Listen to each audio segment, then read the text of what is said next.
마음이 흔들리는 순간은 누구에게나 찾아오지만 하나님이 우리를 깊이 다루실 때 느껴지는 흔들림은 조금 다른 느낌으로 다가옵니다. 괜찮았던 일들이 갑자기 어려워지고 익숙했던 자리도 편하지 않고 설명하기 힘든 부담이 마음에 쌓일 때가 있습니다. 겉으로는 큰 변화가 없어 보여도 안에서는 하나님이 무엇인가를 새롭게 시작하고 계신 것입니다. 하나님은 우리를 사랑하시기 때문에 먼저 마음을 만지시고 우리가 스스로 보지 못했던 부분을 드러내 주십니다. 그래서 마음의 흔들림은 단순한 불안이 아니라 하나님이 가까이 다가오신 신호가 될 수 있습니다. 우리는 이 흔들림 속에서 방향을 다시 잡게 되고 무엇을 붙잡아야 하는지 분명하게 보게 됩니다. 오늘은 하나님이 당신을 깊이 다루실 때 먼저 건드리시는 마음의 영역을 살펴보겠습니다. 첫째, 하나님은 당신을 깊이 다루실 때 익숙함이 안전지대가 아니라는 것을 깨닫게 하십니다. 하나님이 우리의 마음을 만지실 때 가장 먼저 일어나는 변화 중 하나는 익숙하던 것들이 더 이상 편안하게 느껴지지 않는 순간입니다. 평소에는 아무렇지 않게 지나가던 일들이 괜히 무겁게 느껴지고 오랫동안 반복하던 삶의 방식도 더 이상 힘이 되지 않을 때가 있습니다. 우리는 익숙함 속에서 안정감을 찾으려 하지만 하나님은 때로 이 익숙함을 흔들어 우리를 더 깊은 자리로 이끄시는 분이십니다. 그래서 삶이 편안했던 때보다 오히려 괜찮지 않은 시기가 우리 신앙에 더 많은 질문을 남기기도 합니다. 그러나 이런 흔들림은 하나님이 멀리 계시다는 신호가 아니라 오히려 가까이 다가오시는 과정이라고 볼 수 있습니다. 하나님은 우리의 발걸음을 멈추게 하시고 우리가 기대고 있던 것들이 진짜 안전한 기반이 아니라는 사실을 깨닫게 하십니다. 우리는 익숙함을 의지하면서도 스스로 그것을 붙잡을 힘이 없다는 사실을 잊을 때가 많습니다. 그래서 하나님은 불편함을 통해 우리가 진짜 의지해야 할 분을 바라보도록 도우십니다. 그리고 이러한 과정 속에서 우리의 마음은 자연스럽게 질문을 품게 됩니다. 왜 갑자기 편하던 자리가 불편하게 느껴지는가? 왜 예전처럼 되지 않는가? 왜 아무 문제 없이 지나가던 일이 조금씩 무거워지는가? 이 질문들은 우리를 괴롭게 만드는 것이 아니라 하나님이 우리의 마음을 깊이 만지고 계시다는 증거가 될 수 있습니다. 하나님은 우리를 더 성숙하게 성장시키기 원하시기 때문에 안전해 보이는 익숙함 뒤에 숨은 연약함을 드러내시고 우리가 서 있는 자리의 실제 모습을 보게 하십니다. 익숙함이 줄 수 없는 안정감이 있다는 사실을 알게 하시며 참된 안전은 하나님 안에 있을 때만 가능하다는 것을 마음 깊이 새기도록 이끄십니다. 그래서 마음이 흔들리는 시기는 무엇인가를 잃는 시간이 아니라 하나님이 우리의 마음을 새롭게 세우시는 시간일 수 있습니다. 또한 하나님은 이 과정을 통해 우리의 신앙이 습관에 머무르지 않도록 깨우십니다. 익숙함은 때로 신앙을 깊게 만들기보다는 얕은 자리에서 머물게 하기도 합니다. 그래서 하나님은 그 얕은 자리를 흔들어 깊이를 만들고 우리의 중심을 다르게 세우십니다. 이 흔들림은 단순한 감정의 변화가 아니라 하나님이 우리 안에서 방향을 다시 잡아주시는 은혜의 손길입니다. 우리는 불편해진 마음을 통해 무엇을 의지하고 있었는지 차분히 돌아볼 수 있고 하나님께서 왜 이 시간을 허락하셨는지 조금씩 깨닫게 됩니다.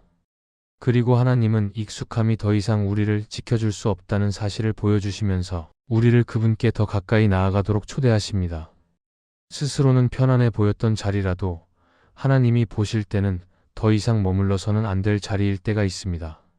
그래서 하나님은 우리에게 새로운 자리를 준비하시고 그 자리를 향해 걸어가도록 흔들림을 주시는 것입니다. 우리가 이 흔들림을 두려워하지 않고 받아들일 때 마음 깊은 곳에서 하나님이 일하시는 변화를 경험하게 됩니다. 그렇게 하나님은 우리의 마음을 새롭게 하시고 우리가 흔들림 속에서도 하나님을 신뢰하도록 이끄십니다. 둘째, 하나님은 당신을 깊이 다루실 때 내가 붙잡는 것이 아니라 붙들림을 받는 존재임을 깨닫게 하십니다. 우리는 평소에 삶을 스스로 붙잡고 있다고 느끼며 살아갑니다. 계획을 세우고 책임을 감당하며 무언가를 지켜내야 한다는 부담을 자연스럽게 짊어지고 살아갑니다. 그래서 일이 조금만 흔들려도 마음이 금세 불안해지고 생각처럼 되지 않는 순간마다 조급함이 찾아옵니다. 그러나 하나님이 우리를 깊이 이끄시는 시기에는 이 붙잡고 있던 것들이 하나씩 힘을 잃기도 하고 마음이 의지하던 곳들이 버티지 못하는 순간이 찾아오기도 합니다. 이때 우리는 스스로를 지키는 존재가 아니라 하나님께 붙들림을 받아 살아가는 존재임을 조금씩 깨닫게 됩니다. 그리고 하나님은 우리가 붙잡고 있다고 생각했던 많은 것들이 결국 우리를 지탱할 수 없는 것들이라는 사실을 알게 하십니다. 사람의 말이나 기대, 안정처럼 보이던 환경도 흔들릴 수 있고 내가 가지고 있는 능력이나 성취도 어느 순간 무너질 수 있습니다. 그 흔들림은 우리를 불안하게 보낼 때도 있지만 동시에 하나님께 더 가까이 나아가게 만드는 기회가 되기도 합니다. 왜냐하면 우리는 자신이 붙잡고 있는 것이 흔들릴 때 비로소 진짜 붙들어야 할 대상이 누구인지 다시 바라보기 때문입니다. 하나님은 이 과정을 통해 우리에게 힘을 빼게 하시고 진짜 안전한 손길이 무엇인지 마음으로 배우게 하십니다. 그래서 내 손이 힘을 놓는 순간은 실패가 아니라 하나님 손에 맡겨지는 시간일 수 있습니다. 또한 우리가 붙들림을 받는 존재임을 깨닫게 되는 과정은 하나님과의 관계를 깊게 만듭니다. 하나님은 우리가 스스로 뭔가를 이루어내는 신앙이 아니라 하나님께 의지하는 신앙으로 자라가기를 원하십니다. 그래서 하나님은 우리 마음의 깊은 부분에서 의지하고 있는 것들을 하나씩 드러내십니다. 능력이나 성과뿐 아니라 인정받고 싶어하는 마음, 실패를 두려워하는 마음, 혼자 해결해야 한다는 압박감 같은 것들을 자연스럽게 내려놓도록 이끄십니다. 이 내려놓음은 억지로 빼앗기듯 일어나는 것이 아니라 하나님이 다루시는 과정 속에서 조금씩 마음이 바뀌어가는 경험으로 다가옵니다. 결국 우리는 하나님이 우리를 잊지 않고 붙들고 계셨다는 사실을 더 깊이 확신하게 됩니다. 그리고 하나님은 이 과정을 통해 우리가 얼마나 연약한지를 보여주시는 동시에 그 연약함이 하나님 앞에서 문제가 되지 않는다는 사실도 깨닫게 하십니다. 하나님은 우리의 부족함을 이유로 멀리하지 않으시고 오히려 그 자리에서 우리를 더 단단하게 세워주십니다.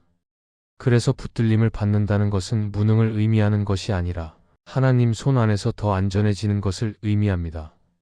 우리는 하나님께 붙들릴 때 스스로가 채울 수 없는 평안을 경험하게 되고 하나님이 우리를 책임지고 계신다는 확신을 마음속 깊이 경험하게 됩니다.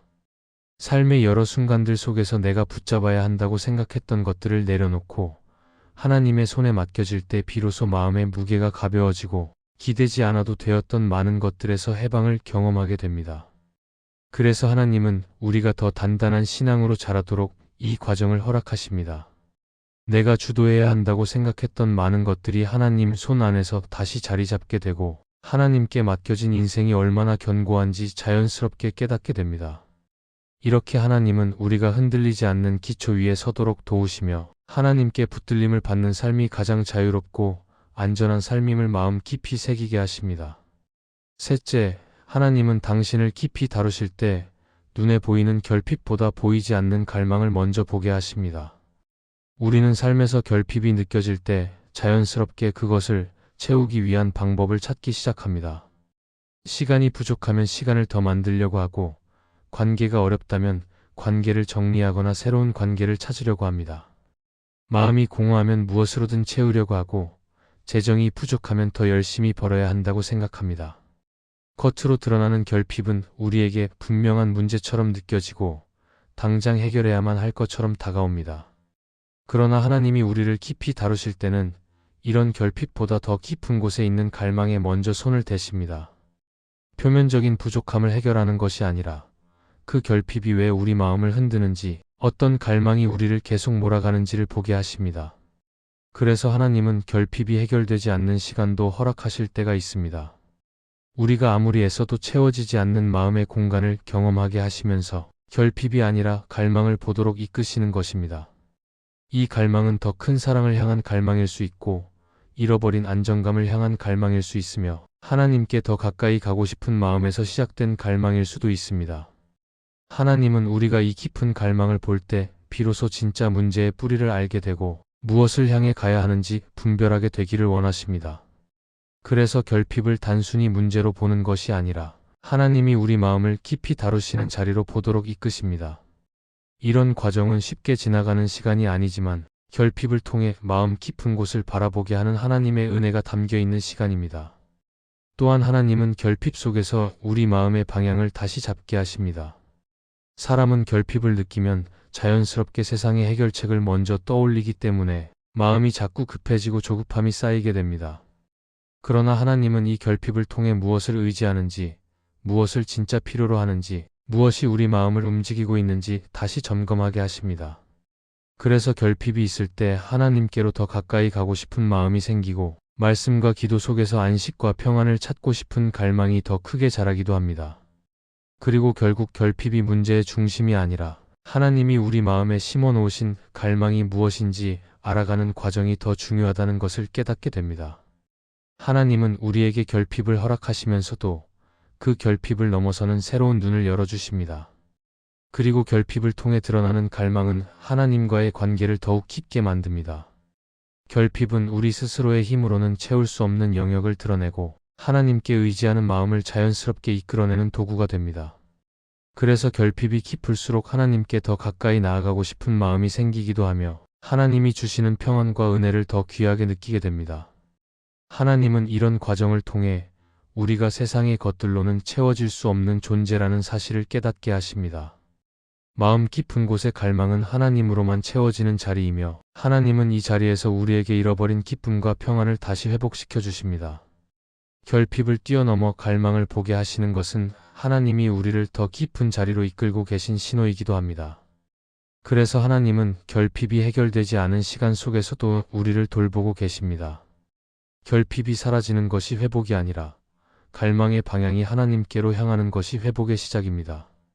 결핍은 여전히 남아있을 수 있어도 그 안에서 하나님의 손길을 느끼고 하나님께 가까이 가고 싶은 마음이 자라는 것이 더 큰 은혜입니다. 하나님은 우리를 결핍에 머물게 하시는 분이 아니라 결핍을 통해 갈망을 보게 하시고 그 갈망을 통해 하나님을 더 깊이 경험하게 하시는 분입니다. 그래서 우리는 결핍 속에서도 흔들리지 않는 평안을 누릴 수 있고 보이지 않는 갈망을 통해 하나님이 우리를 어떻게 이끄시는지 분명하게 깨닫게 됩니다.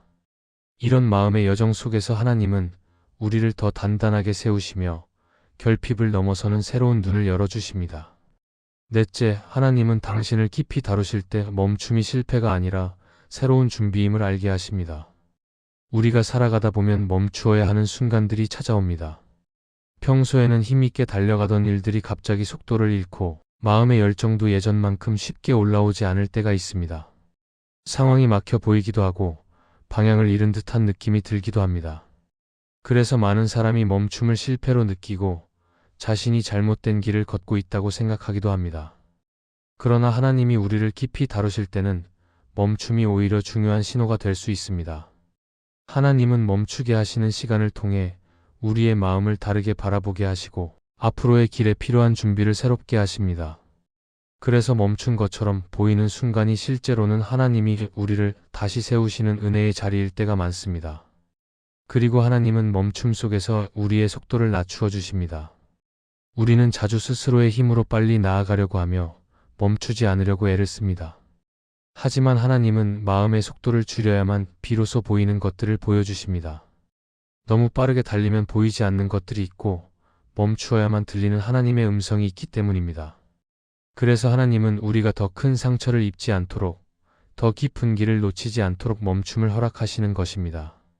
이 시간은 우리에게 불편하게 느껴질 수 있지만 하나님은 이 불편함을 사용하여 우리의 마음을 다시 단단하게 세우십니다. 멈춤의 시간은 마음을 비우는 시간이 되기도 합니다. 우리는 달려가는 동안 많은 것을 붙잡고 살아갑니다. 책임, 계획, 기대, 성취감 같은 것들이 우리 마음을 가득 채우고 때로는 그것들이 신앙을 더 깊게 바라보는 것을 방해하기도 합니다. 그래서 하나님은 멈춤을 통해 마음의 공간을 비우게 하시고 다시 하나님이 채우시도록 자리를 마련하게 하십니다. 이렇게 마음이 비워질 때 우리는 하나님이 어떤 방향으로 우리를 이끄시는지 더 분명하게 느끼게 됩니다. 멈춤은 비어있는 시간이 아니라 하나님이 우리 안에서 새롭게 채우시는 시간이 되는 것입니다. 그리고 하나님은 멈춤 속에서 새로운 관점을 열어주십니다. 우리가 멈추어 있는 동안 하나님은 우리에게 보이지 않던 길을 보여주시고 우리가 당연하게 여기던 생각과 감정을 다시 돌아보도록 하십니다. 겉으로는 아무 일도 일어나지 않는 것처럼 보이지만 마음 깊은 곳에서는 하나님이 천천히 새로운 방향을 준비하고 계실 때가 있습니다. 그래서 하나님의 사람들은 멈춤 속에서 오히려 새로운 힘을 얻고 다시 걸어갈 수 있는 마음이 세워지기도 합니다. 멈춘 자리가 무너진 자리가 아니라 준비의 자리가 될 수 있다는 사실을 깨닫게 되는 것입니다. 팀 켈러는 그의 책 기도에서 이렇게 말합니다. 하나님께 마음을 여는 일은 우리를 다시 빚어 가시는 하나님의 손길을 경험하는 시간이다. 이 말처럼 멈춤의 시간은 하나님이 우리를 다시 빚으시는 과정과도 같습니다. 우리의 속도와 방식대로 움직이던 시간을 멈추게 하시고 그 자리에 하나님의 손길이 닿도록 하시는 것입니다. 그래서 멈춤은 내 힘이 멈춘 시간이고 동시에 하나님의 일이 시작되는 시간입니다. 결국 하나님은 멈춤을 통해 우리의 길을 다시 정리하시고 우리가 준비되지 않은 상태로 나아가지 않도록 보호하십니다. 멈춤을 실패로 느낄 필요가 없는 이유가 여기에 있습니다. 하나님은 멈춘 자리에 머무르게 하시지만 그 자리에만 머물게 하시는 분이 아닙니다. 그 시간을 지나 우리가 다시 일어나 걸어갈 때 이전과는 다른 눈으로 세상을 보게 하시고 더 깊은 신앙의 자리로 이끄십니다. 그래서 멈춤은 낭비된 시간이 아니라 반드시 지나야 하는 준비의 시간이며 하나님이 우리를 더 깊은 자리로 데려가기 위해 허락하신 은혜의 과정입니다. 이 말씀이 마음의 은혜가 되셨다면 좋아요와 구독으로 함께 해주세요. 그리고 댓글에 아멘이라고 남겨주시면 하나님의 은혜가 더 많은 사람들에게 전해질 것입니다. 여러분의 삶 위에 하나님의 은혜가 언제나 함께 하시기를 바랍니다. 감사합니다.